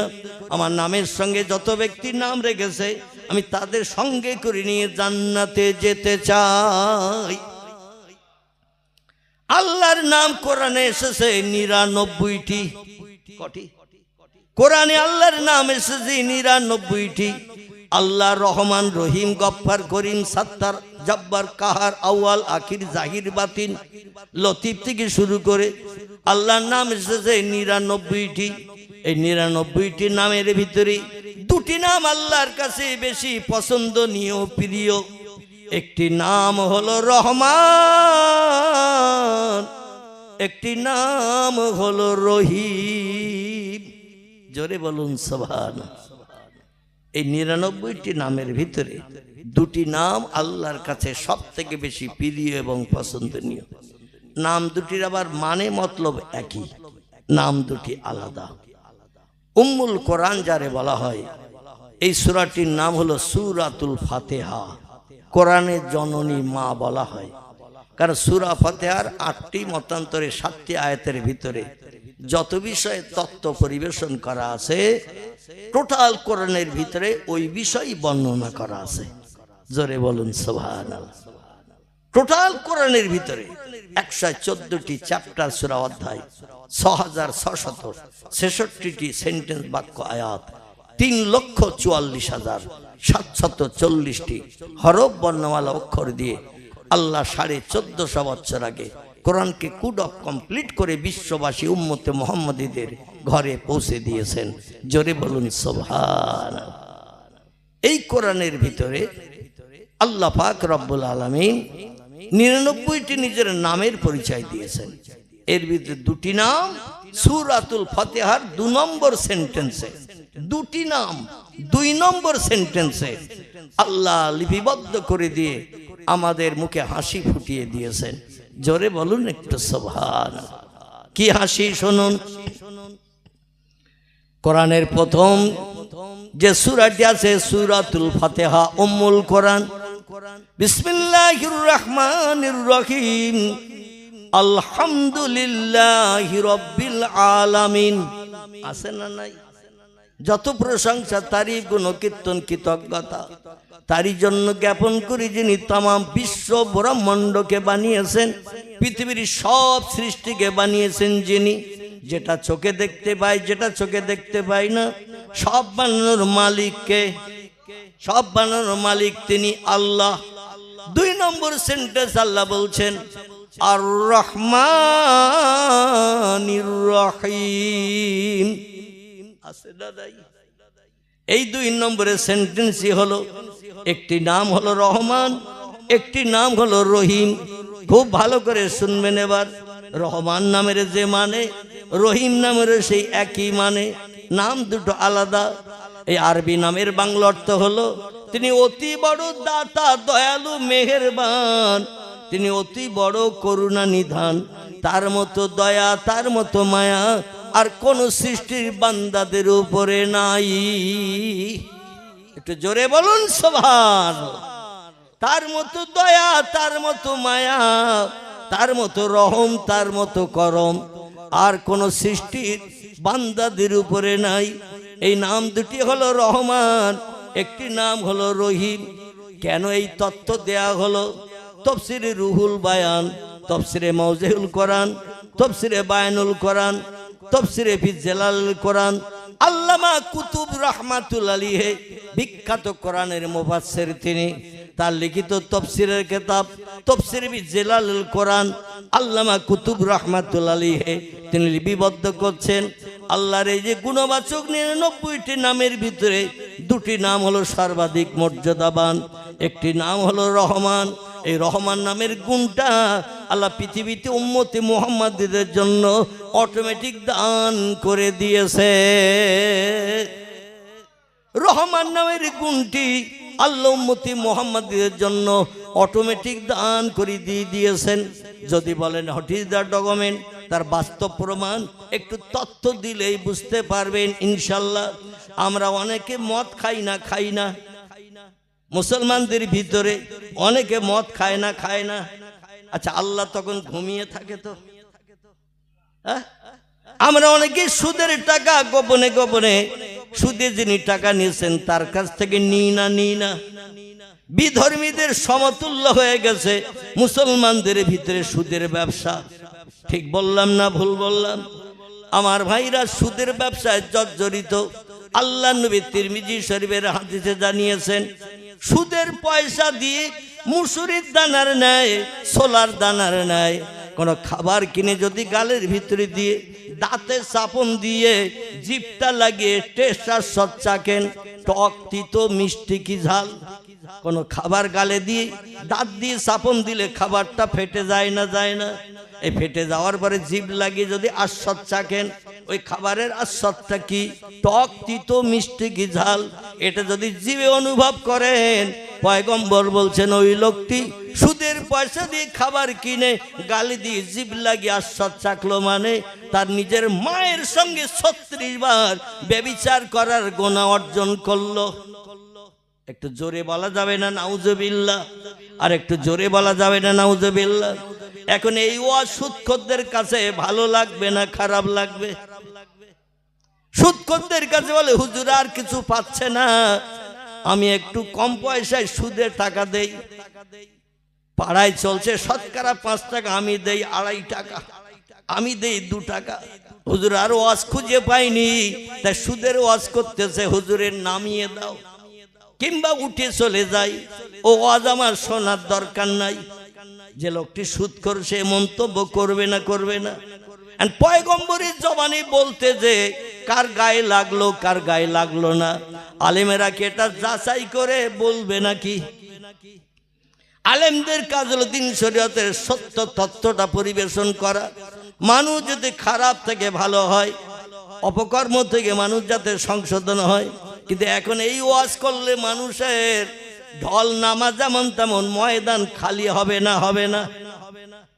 আমার ভাইরা, পয়গম্বর বলছেন মুসুরির দানার নাই কোনো খাবার সুদের পয়সা দিয়ে কিনে কোনো ব্যক্তি যদি জিভ লাগিয়ে টেস্ট চাকে কিংবা দাঁতে চাপন দিয়ে চিবিয়ে ঢোক গিলে যদি গলার ভিতরে ঢুকিয়ে দেয়, পেটের ভিতরে ঢুকিয়ে দেয়, একটানা 40 দিন তার কোন ইবাদত বন্দেগি, কোরআন তেলাওয়াত, নামাজ, কালাম, তাসবিহ, তাহলিল, জিকির, আজগার আল্লাহর দরবারে কোনোদিন কবুল হবে না। আচ্ছা, আমাদের দোয়া দাবি কান্নাকাটি আল্লাহর কাছে এখন কবুল হচ্ছে তো নাকি? কথা বলে না? আমাদের দোয়া দাবি কান্নাকাটি আল্লাহর কাছে আমাদের সমস্যার জন্য আমরা হাত তুলে চাই না, কিন্তু এখন আমরা যা চাই চোখের পানি ফেলে, আল্লাহ আমাদের দোয়া কবুল করছেন না, আরো বেশি বিপদে ফেলে দিচ্ছেন, আরো বেশি বিপদে পড়ছি। কিন্তু কোরআনে আল্লাহ 1450 বছর আগে জানিয়েছেন, বিসমিল্লাহির রহমানির রহিম, ফালিয়াদহাকু কালিলাও ওয়ালিয়াবকু কাসীরা। ও বান্দা বান্দিরা, জীবনের সমস্যা যদি সমাধান পেতে চাও, বিপদ মুসিবত থেকে যদি নিষ্কৃতি পেতে চাও, রোগ বেমারি থেকে যদি তুমি সুস্থতা অবলম্বন পেতে চাও, তোমার যত সমস্যার সম্মুখীন তুমি হও বান্দা, আমার কাছ থেকে যদি সমাধান পেতে চাও, দুটি কাজ তোমাকে একটু কম বেশি করে করতে হবে। কটি কাজ? দুটি কাজ একটু কম বেশি করে করতে হবে। খুব ভালো করে শুনবেন। আল্লাহ বলছেন ফালিয়াদহাকু কালিলা, পৃথিবীতে হাসি তামাশা একটু কম কম করে করতে হবে। আর ওয়ালিয়াবকু কাসীরা, চোখের পানি আমার কাছে একটু বেশি বেশি করে ফেলতে হবে। পয়গম্বর মুহাম্মদ রাসূলুল্লাহ তিরমিজি আবু দাউদ শরীফের হাদিসে জানিয়েছেন, যারা বেশি বেশি হাসি ঠাট্টা করে, হাসি তামাশা করে, আল্লাহ এদের আয়ুষ্কাল কম করে দেন। যারা বেশি বেশি হাসি তামাশা করে, আল্লাহ এদের ব্রেন মগজের জ্ঞান লোপ করে দেন। যারা পৃথিবীতে বেশি বেশি হাসি তামাশা করে, অট্ট হাসি করে, আনন্দ ফুর্তিতে হাসিতে মত্ত থাকে, আল্লাহ পাক এদের তাড়াতাড়ি দুনিয়া থেকে বিদায় করে দিয়ে দেন। নবীর কথা সত্য না মিথ্যা? কিতাবে এসেছে হাসলে আয়ুষ্কাল কমে যায়, ব্রেন মগজের জ্ঞান কমে যায়। আল্লাহ নবী বলছেন দুনিয়া হলো কান্নার জায়গা, হাসির জায়গা হলো আল্লাহর জান্নাত। পবিত্র নাসাই শরীফের হাদিস। নবী বলছেন দুনিয়া হলো কান্নার জায়গা, হাসির জায়গা হলো আল্লাহর জান্নাত। পৃথিবী হাসির জায়গা নয়, পৃথিবী হলো কান্নার জায়গা। যত পারো বেশি বেশি করে আল্লাহর কাছে চোখের পানি ফেলো। তিরমিজি শরীফের হাদিস। নবী বলছেন আল্লাহর জাহান্নামের ভয়ে ভীত হয়ে, আল্লাহর কাহার জব্বার নামের ভয়ে যদি তুমি একটু চোখ দিয়ে পানি ঝরাও, জাহান্নামের আগুনের ভয়ে চোখ দিয়ে একটু বেশি বেশি করে পানি ঝরাও, এই চোখের পানি নাকের ডগা পর্যন্ত নামতে না নামতে আল্লাহ বান্দার দাবি দোয়া পূরণ করে নিয়ে ওই বান্দার মুখে হাসি ফুটান। এই জন্য কিতাবে এসেছে কাঁদলে তিনটে কাজ খুব তাড়াতাড়ি হয়। কটি কাজ? তিনটে কাজ কাঁদলে খুব তাড়াতাড়ি হয়। কাঁদলে রুহু সাফ হয়, কাঁদলে গুনাহ মাফ হয়, কাঁদলে আল্লাহ বান্দা বান্দির উপরে খুব তাড়াতাড়ি রাজি হয়ে যায়। সেই কান্না এখন আমাদের আর আছে? বরং কান্নার পরিবর্তে নবী যেটা নিষেধ করেছেন, হাসির জায়গা জান্নাত, সেখানে কোনোদিন দুঃখ পেতে হবে না, ব্যথা পেতে হবে না, অভাব হবে না, রোগ শোক হবে না, জ্বালা যন্ত্রণা হবে না, ঘুম কামাই হবে না। চির সুখের আবাসস্থল জান্নাত। সেখানে কোটি কোটি কোটি কোটি বছর শুধু আনন্দ ফুর্তি করতে থাকবে, সুখ ভোগ করতে থাকবে। 18 বছরের যুবতী হুর গেলে মান নিয়ে জীবন যৌবনের ক্ষুধা নিবৃত্তি করবেন, স্বামী স্ত্রীর মতো ব্যবহার করে জীবন যৌবনের ক্ষুধা নিবৃত্তি করবেন। মরণ সেখানে কোনোদিন হবে না। লা ইয়ামুতু ওয়ালা ইয়াখরুজ ফিহা। জান্নাতি যারা হবে কোনোদিন তাদের জান্নাতের ভিতরে মরণ হবে না। সব সৃষ্টির মরণ হবে একবার, সেই মরণ হলো এই পৃথিবীর মরণ। কথাকার মরণ? এই পৃথিবীর মরণ। সেই খোদার কসম, এই দুনিয়ার মরণের পরে কুল্লু নাফসিন যায়িকাতুল মাউত। পৃথিবীতে মানুষ ছাড়া আর অনেক সৃষ্টি বাস করে না, করে না। সব সৃষ্টির মরণ আল্লাহ আজরাইলের হাত বরাবর করাবেন। এটাই কোরআনের কথা। কোন সৃষ্টি মরণের হাত থেকে নিষ্কৃতি পেতে পারবে না। আইনামা তাকুনু ইউদরিকুমুল মাউতু ওয়ালাউ কুনতুম ফি বুরুজিম মুশাইয়াদা। জোরে বলুন একটু আল্লাহু আকবার। মরণের ভয়ে ভীত সন্ত্রস্ত হয়ে পাহাড়ের গুহার ভিতরে যদি তুমি আবদ্ধ থাকো, মুখে একটা পাথর দিয়ে সিমেন্ট মাটি দিয়ে যে অ্যাটাচ করে রাখো, ট্রাক্টর, বড় ট্রাক্টরের গাড়ির চাকা, পিছনের চাকা দুটো একটু বেশি বড় না ছোট? যে ট্রাক্টরে মাটি চষে, ওই ট্রাক্টরের সামনের চাকা বড় না পিছনের চাকা বড়? পিছনের চাকা বড়। আচ্ছা, পিছনের চাকার ভিতরে ওর ভিতরে টিউব থাকে না? থাকে না? টিউব থাকে। আচ্ছা, এই টিউব যদি একটা চাকার ভিতর থেকে বার করেন, বেশ এত এরিয়ার বড় না পিছনের চাকা? এই চাকার ভিতরে টিউব যদি একটা বার করেন, করে যদি আপনি পাম্পার দিয়ে হাওয়া দেন কিংবা মেশিনের মাধ্যম দিয়ে হাওয়া দেন, দিলে টিউবটা দ্বিগুণ 3 গুণ মোটা হবে না? হবে না? আচ্ছা, 3 গুণ যদি মোটা হয়, তার ভিতরে এক জায়গায় টিউব ফেড়িয়ে তার ভিতরে একটা লোক ঢুকিয়ে দেন, দিয়ে আবার সলিউশন দিয়ে ওই ছেঁড়াটা কাটাটা জোড়া দিয়ে দেন। মাঝে মধ্যে সাইকেলের টিউব বাস্ট হয়ে গেলে, ভ্যানের টিউব বাস্ট হয়ে গেলে মাঝে মাঝে ওতে সলিউশন দিয়ে আঠা দিয়ে জোড়া দেওয়া হয় না? হয় না? ওই রকম জোড়া দিলে হাওয়া দিলে আর বার হবে না? থাকবে। সলিউশন এমন আঠা, ও একটু শিরিষ কাগজ দিয়ে ঘষে আঠা লাগিয়ে দিলে আর ছাড়াবে? অন্য জায়গায় ছেড়বে তো, ওখান থেকে আর ছাড়াবে না। আচ্ছা, এই রকম একটা বড় টিউব আপনি ফেড়ে তার ভিতরে একটা মানুষ ঢুকিয়ে দেন, দিয়ে আবার সলিউশন দিয়ে ওই ফাড়াটা আটকে দেন, দিয়ে একটু হাওয়া দিয়ে দেন, মানুষটার ভেতরে যেন অন্তত ঘোরাফেরাটা করতে পারে, নড়াচড়া করতে পারে। আচ্ছা, আজরাইল যদি আসে আব্দুল করিম নামের ওই লোকটার প্রাণনাশ করতে, ও দুনিয়ায় আর খুঁজে পাবে? দুনিয়ায় খুঁজে পাবে? ও তো টিউবের ভিতরে, ও তো আমাদের মতো বাইরে নাই। আরে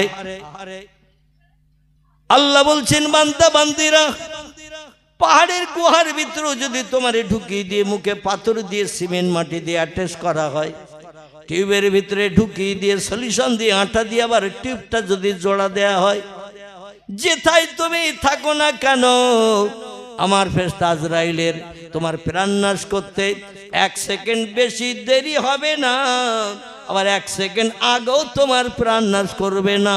জোরে বলুন একটু সুবহানাল্লাহ।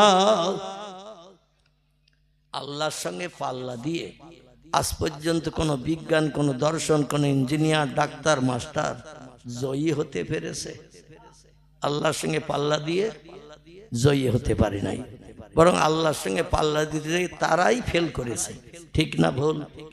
যেমন তাম পৃথিবীতে 2 জন খোদাদ্রোহী বিশ্বব্যাপী বাদশাহিত্য করেছিলেন, তাফসীরের কিতাবে এসেছে। একজনের নাম হলো নমরুদ। কি নাম বললাম? নমরুদ বিশ্বব্যাপী বাদশাহিত্য করেছিলেন। আরেকজনের নাম এসেছে বক্তে নাসার।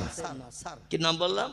বক্তে নাসার। বেঈমানদের ভিতরে 2 জন বিশ্বব্যাপী বাদশাহিত্য করেছিলেন, আর ঈমানদারদের ভিতরেও 2 জন তাম পৃথিবীব্যাপী বাদশাহিত্য করেছেন। একজনের নাম হযরতে সুলাইমান আলাইহিস সালাতুস সালাম, দাউদ নবীর বেটা।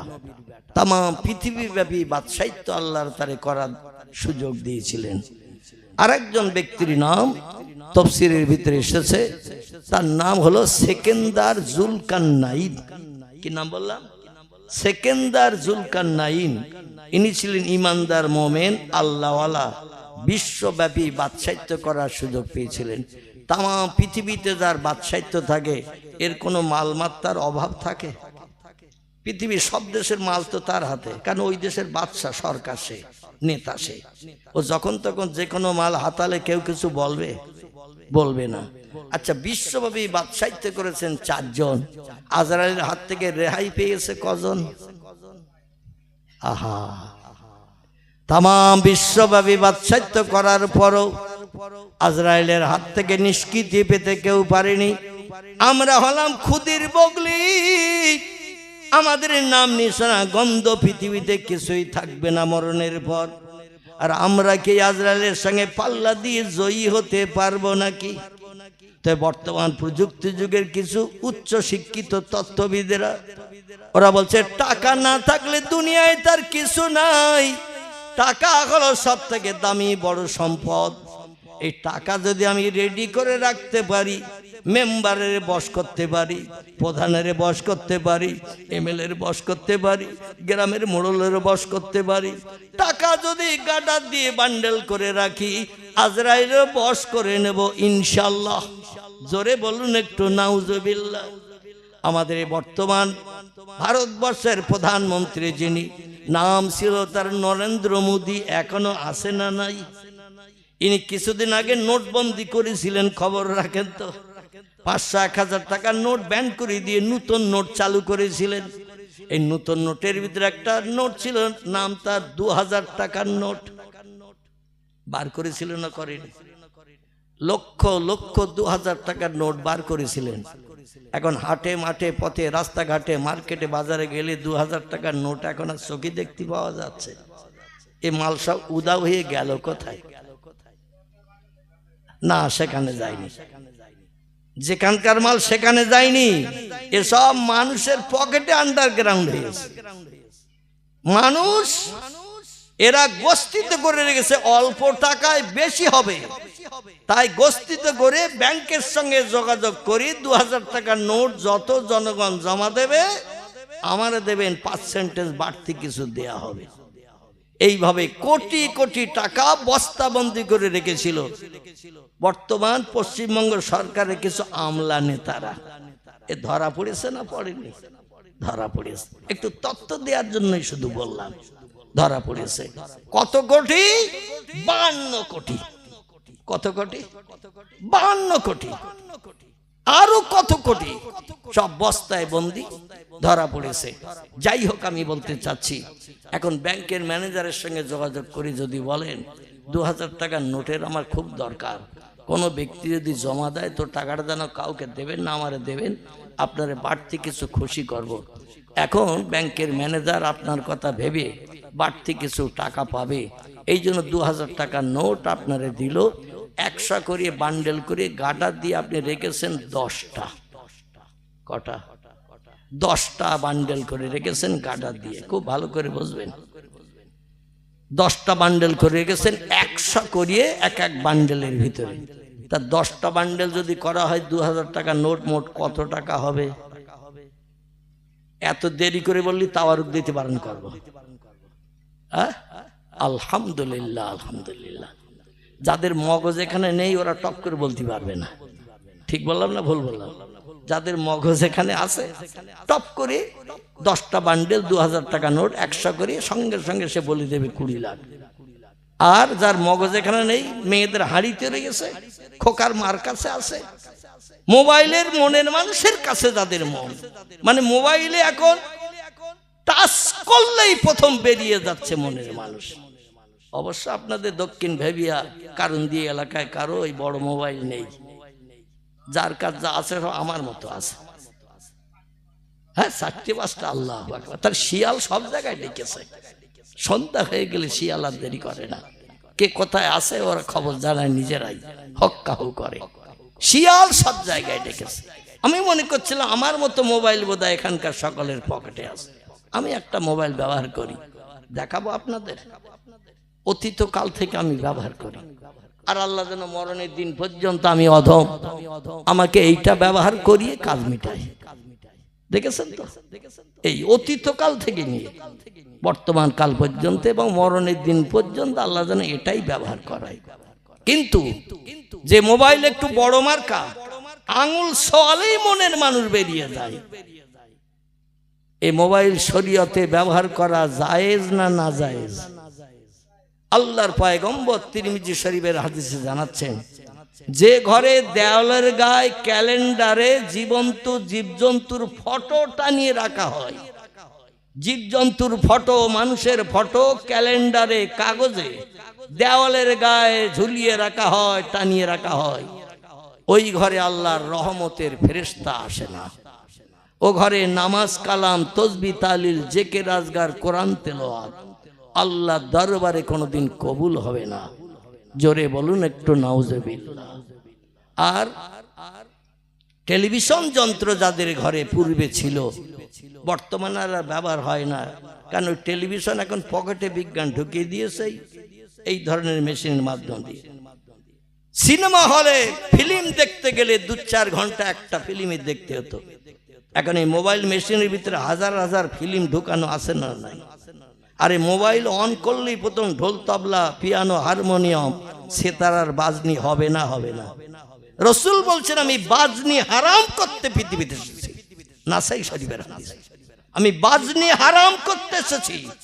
কারণ ইবলিস শয়তান আমার কোন উম্মতকে যখন ধোঁকা দিয়ে ওর দলে করতে না পারে, বাজনির মাধ্যম দিয়ে পাগল বানিয়ে ইবলিস শয়তান আমার উম্মতদের বোকা বানিয়ে জাহান্নামী বানায়। এই জন্য আমি মুহাম্মদ রাসূলুল্লাহ বাজনি হারাম করতে এসেছি। যে ঘরে ঢোল তবলার বাজনি বাজে, হারমোনিয়ামের বাজনি বাজে, পিয়ানোর বাজনি বাজে, কাশির বাজনি বাজে, ও ঘরটি ইসলাম শরীয়তে নাজায়েজ হারাম হয়। এখন আমরা ঘরে যখন ওই বড় মোবাইল ব্যবহার করি, আমার বাড়িতেও আমার ছেলেরা ব্যবহার করে, আমি সাধু দুধে দেওয়া তা বলবো না, তবে বর্তমান আমরা শরীয়তের কোনো নিয়ম নীতির ধার ধারি না। ঠিক বললাম না ভুল বললাম? কোন নতুন জিনিস ব্যবহার করতে গেলে শরীয়তে জায়েজ কি না জায়েজ ওলামায়ে হাক্কানীদের কাছে যে জিজ্ঞাসাবাদ করার দরকার মনে করি না, কারণ আমরা নিজেরাই বড় বড় মুফতি। ঠিক বললাম না ভুল বললাম? নিজেরাই বড় বড় মুফতি, যার কারণে আল্লাহ পাক আমাদের চোখের পানি, আমাদের দোয়া এখন আর কবুল করে না। আর এই মোবাইল মেশিন বিজ্ঞানীরা বানিয়ে দেওয়ার কারণে অবৈধ প্রেম প্রীতি ভালোবাসা, পশুর চরিত্র থেকেও মানুষের এখন নিকৃষ্ট হয়ে গেছে। ঠিক বললাম না ভুল বললাম? শীতকালের রাতে যুবতী মেয়েরা খাওয়া দাওয়া করে যদি কম্বল মুড়ি দিয়ে শোয়, মা আর বাপ মনে করে ওরা নিশ্চিন্তে ঘুমোচ্ছে, কম্বল মুড়ি দিয়ে অসুবিধে নেই। কিন্তু কম্বলের ভিতরে অ্যাকশন চলতেস না এই কম্বলের ভিতরে অ্যাকশন চলে না। মনের মানুষ যেথায় থাক, কম্বলের ভিতরে তার বাস্তব ফটো দেখা, মুস্কি হাসি, চোখের চাউনি, মনের গরম কাটানোর জন্য সারা রাত ধরে ওই মোবাইলে অ্যাকশন চলে না। পশুর চরিত্র থেকে মানুষের চরিত্র এখন আরো জঘন্য নিকৃষ্ট হয়ে গেছে। এই মোবাইল মেশিন, বড় মেশিন, টাচ মেশিন ব্যবহার করার কারণে, টাচ মেশিন বিজ্ঞান বানিয়ে দেওয়ার কারণে। আর নবীও বলেছেন এমন একটা দিন এই পৃথিবী ধ্বংস হবে যেদিন পৃথিবীতে আল্লাহ নাম বলার মতো মানুষ থাকবে না। বিজ্ঞানের বর্তমান প্রযুক্তির যুগে হাজারো যন্ত্র মেশিন বানিয়ে দিয়ে মানুষকে আল্লাহ ভোলা করানোর জন্য পৃথিবীর বিজ্ঞানীরাই এনাফ, যথেষ্ট। আল্লাহ আমাদের সকলকে হেফাজত করুন। সকলে বলুন আমিন, জোরে বলুন একটু আমিন। আমার ভাইরা, এই জন্য কোরআন হাদিসের আলোক মানে আমাদের চরিত্র গঠন করতে হবে। এই জন্য ছেলে মেয়েদের একটু কোরআনী শিক্ষা আমাদের দিতে হবে। কোরআনী শিক্ষা যদি ছেলে মেয়েদের দিতে না পারি, আগামী সামনের ভবিষ্যৎ প্রজন্ম যারা আসে, আমি বড় দুশ্চিন্তাগ্রস্ত হয়ে বলছি, আমাদের ঈমান পরস্পর লোপ পেতে শুরু করেছে। আল্লাহ প্রেম, আল্লাহ মহব্বত, আল্লাহর ভালোবাসা আমাদের থেকে এখন উদাও হতে শুরু করেছে। এমন একটা দিন আসবে মানে হোঁচট খেলো আল্লাহর নাম বলবে না, বাপরে মারে বলে আওয়াজ করবে। আল্লাহ সেদিন বড় দুঃখ করে আফসোস করে বলবেন, এত সাত করে পৃথিবী বানালাম, সমস্ত সৃষ্টির ভিতরে সেরা করে মানুষ বানালাম, কিন্তু সেই মানুষ রাস্তায় বাম্পারে ধাক্কা খায়, ক্ষয়ের মাথায় হোঁচট খায়। আমি আল্লাহ আমার নামটাও পর্যন্ত জবান উচ্চারণ করে না, বাপ গো মা গো বলে আওয়াজ করে, মেম্বারের নাম ধরে ডাকে, বিপদে মুসিবত এলে প্রধানের স্মরণ করে। আমি আল্লাহ পাক আমার কুদরতিময় কোরআনের ভিতরে তত্ত্ব কোট করে দিয়েছি। ও আমার বান্দা বান্দিরা, উম্মতে মুহাম্মাদিরা, যদি কোনো সমস্যায় পড়ো, যদি কোনো বিপদে পড়ো, তাহলে আমি তোমাদের মালিক আল্লাহ সুবহানাহু ওয়া তাআলা আমার কাছে একটু হাত তুলো, উদুনি। কোন সমস্যার সম্মুখীন যদি হও, আমার কাছে তোমরা সমস্যা সম্পর্কে সমাধানের জন্য আমার কাছে চাইও। আস্তাজিব লাকুম, আমি তোমাদের সব দোয়া দাবি কবুল করে সমস্যা সমাধান করে মুখে হাসি ফুটিয়ে দেব। কারণ আমি বড় সাত করে তোমাদের বানিয়েছি এই পৃথিবীতে বিচরণের জন্য। আর আমার দয়া রহমত করুণা থেকে বঞ্চিত হয়ে থাকবে, আমি আল্লাহ ওটা পছন্দ করি না। জোরে বলুন একটু সুবহানাল্লাহ। কিন্তু আল্লাহর কোরআন সত্য না আমাদের বর্তমান প্রযুক্তি যুগের তথ্য সত্য? আল্লাহর কোরআন বর্তমান প্রযুক্তির যুগে কিছু মানুষের কাছে সত্য হিসাবে বিবেচিত হয় না। যত সমস্যায় পড়বে সমাধান করবো আমরা বিজ্ঞানীরা, দার্শনিকেরা, আমরা নামি দেব উচ্চ শিক্ষিতরা, সব সমস্যার সমাধান করে তোমাদের মুখে হাসি ফুটিয়ে দেব। এই জন্য বর্তমান প্রযুক্তির যুগের কিছু উচ্চ শিক্ষিত, জেনারেল শিক্ষিত, অন্য যে কোনো ধর্মীয় জ্ঞানান্বিত হয়ে অধিকাংশ মানুষ এখন বলছে there is no God, Allah is nothing. প্রভু বলতে কেউ নাই, স্রষ্টা বলতে কেউ নাই। পৃথিবী প্রাকৃতিক নিয়মে চলছে আর চলবে। আমরা অ্যাটম বোমা বানিয়েছি, হাইড্রোজেন বোমা বানিয়েছি, রাসায়নিক জৈব বোমা বানিয়েছি, মারণাস্ত্র বানিয়েছি, সাবমেরিন বানিয়েছি, রেডিও বানিয়েছি, ভিডিও বানিয়েছি, ভিসিআর বানিয়েছি, কোল্ড স্টোর বানিয়েছি, হিমঘর বানিয়েছি, পাতাল রেল বানিয়েছি, কত কিছু বানালাম। টাচ মেশিন বানিয়ে পকেটে ঢুকিয়ে তামাম দুনিয়া তোমাদের মুঠোর ভিতরে পুরিয়ে দিয়েছি। এরপর আর তোমাদের কোনো অভাব থাকবে নাকি? আমরা অভাবের সমস্যার সমাধান করব। আমাদের উপরে দৃষ্টি নিক্ষেপ করো, আমাদের মান্যতা দাও, আমরা সব সমস্যার সমাধান করব। আল্লাহ ডেকে বলেন, ও বিজ্ঞানের দল, ইঞ্জিনিয়ারের দল, উচ্চ শিক্ষিতের দল, তোমরা আমার কাছে খুদের বগলি। আমি কিয়ামত পর্যন্ত সময় দিলাম। কোরআনে সূরা বাকারা 3টি তথ্য তোমাদের কাছে আমি পরিবেশন করলাম। আর সময় দিলাম 10 দিন নয়, সময় দিলাম 1 দিন নয়, সময় দিলাম 1 মাস নয়, সময় দিলাম 1 বছর নয়, সময় দিলাম 10 বছর নয়। এজা তুলি শামসে মাগরিবিহা, যতদিন পশ্চিম দিকে সূর্যোদয় না হবে, অগুরুবে শামসে মাশরিকিহা, যতদিন পূর্ব দিকে সূর্যোদয় হতে না যাবে, ততদিন পর্যন্ত সময় দিলাম। আমার শক্তি বেশি না তোমাদের শক্তি বেশি? আমার জ্ঞান বেশি না তোমাদের জ্ঞান বেশি? আমি সব সমস্যার সমাধান করতে পারি না তোমরা সব সমস্যার সমাধান করতে পারো? এসো একটু যাচাই করে দেখো। জোরে বলুন একটু আমিন। আল্লাহ 3টি বিষয় তথ্য দিয়েছেন 1450 বছর আগে কোরআনের ভিতরে। এখনো পর্যন্ত এই 3টি বিষয় বিজ্ঞানীরা অনেক কিছু বানিয়েছে, মানুষের অভাব দূর করে দিয়েছে। এখন বিজ্ঞানীরা জালও বুনিয়ে দিয়েছে না দেয়নি? জাল জাল আগে বুড়ো দাদারা কাজকর্ম করতে না বলে খচ্ছির ভিতরে শুতে পড়ি শুধু গিরো দেওয়া দেবী করতো না। এখন বিজ্ঞান জাল বুনেও দিয়ে দিয়েছে। পৃথিবীর বিজ্ঞানীরা এমন মেশিন বানিয়ে দিয়েছে, আগামী 2-5 বছর পরে আর ঝুড়ি কোদাল বাজারে বিক্রি হবে না। সামনে 2-5 বছর পরে বাজারে ঝুড়ি কোদাল আর বিক্রি হবে না। কারণ ঝুড়ি কোদালে যে কাজ হয় জেসিবি মেশিনে সে কাজ করে দিচ্ছে না। একটু কথা বলতে হবে, দিচ্ছে না। বিজ্ঞান সব সমস্যার সমাধান করে দিয়ে বলছে আমরাই সব। আল্লাহ বলছেন, তোরাই যদি সব হোস, তাহলে আমি 3টি জিনিসের নাম 1450 বছর আগে করলাম। একটু চেষ্টা করি দেখ এখানে তোরা সফল হতে পারিস কিনা। তবে আমি আল্লাহ পাক বলছি, ইন্নামা আমরুহু ইযা আরাদা শাইআন আইয়াকুলা লাহু কুন ফায়াকুন। চিল্লায়ে বলুন আল্লাহু আকবার। কোরআনের 22 পারার শেষে আল্লাহ একটি সূরার নাম কোট করেছেন। সূরাটির নাম হলো সূরাতুল ইয়াসিন। এই সূরা ইয়াসিনের শেষ আয়াতের আগের আয়াত। আল্লাহ বলছেন, ইন্নামা আমরুহু, আমি যখন কোনো বিষয় কোনো হুকুম করি, এজা আরাদা শাইয়ান, কোনো কিছু তৈরি করার পরিকল্পনা ইচ্ছা প্রকাশ করি, আইয়াকুলা লাহু, আমার জবান দিয়ে শুধু একটু বলি, কুন হ ফায়াকুন, সঙ্গে সঙ্গে সেটা হয়ে যায়। আমার কোনো কিছু বানাতে তৈরি করতে 1 সেকেন্ডের জায়গায় 2 সেকেন্ড সময় কোনোদিন লাগেনি এবং ভবিষ্যতেও লাগবে না। মনে মনে যেন বান্দারা ধারণা করিও না আমি আল্লাহ সলিমউদ্দিন চাচার মতো, আব্দুল করিম দাদার মতো, আব্দুল মোমেন ভাইয়ের মতো বুড়ো হয়ে গেছি, 92 বছরের বয়স্ক হয়ে গেছে, গায়ের চামড়া ঢিলা হয়ে গেছে, রক্তের তেজ কমে গেছে, গালের দাঁত পড়ে মহাত্মা গান্ধী মার্কা বোকড়া গাল হয়ে গেছে। আগে যখন বয়স্ক যুবক ছিলাম শক্তি ক্ষমতা বেশি ছিল, আমার এখন বয়স বেশি হয়ে গেছে। এই পৃথিবী বানিয়েছি আমি, আর পৃথিবীর বড় বিজ্ঞানীরা রিসার্চ করে বলছেন 1.5 লক্ষের বেশি উপরে বয়স হয়ে গেছে।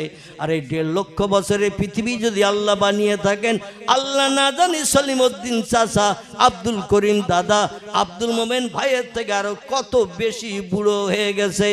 আগে আল্লাহ পারতো, এখন আর পারবে না। আল্লাহ বলছেন, ও দুনিয়ার মানুষ তোমরা শোনো, আল্লাহু হাইয়ুন কাইয়ুম, আমি অতীতে যেমন ছিলাম বর্তমানে তেমন আছি, ভবিষ্যতেও তেমন থাকবো না, বুড়ো হবে। আল্লাহ বলছেন, লা তাখুযুহু সিনাতু ওয়ালা নাউম, আমার কোনোদিন ঘুম লাগে না, ইচ্ছা করো আমি কোনোদিন ঘুমাই না।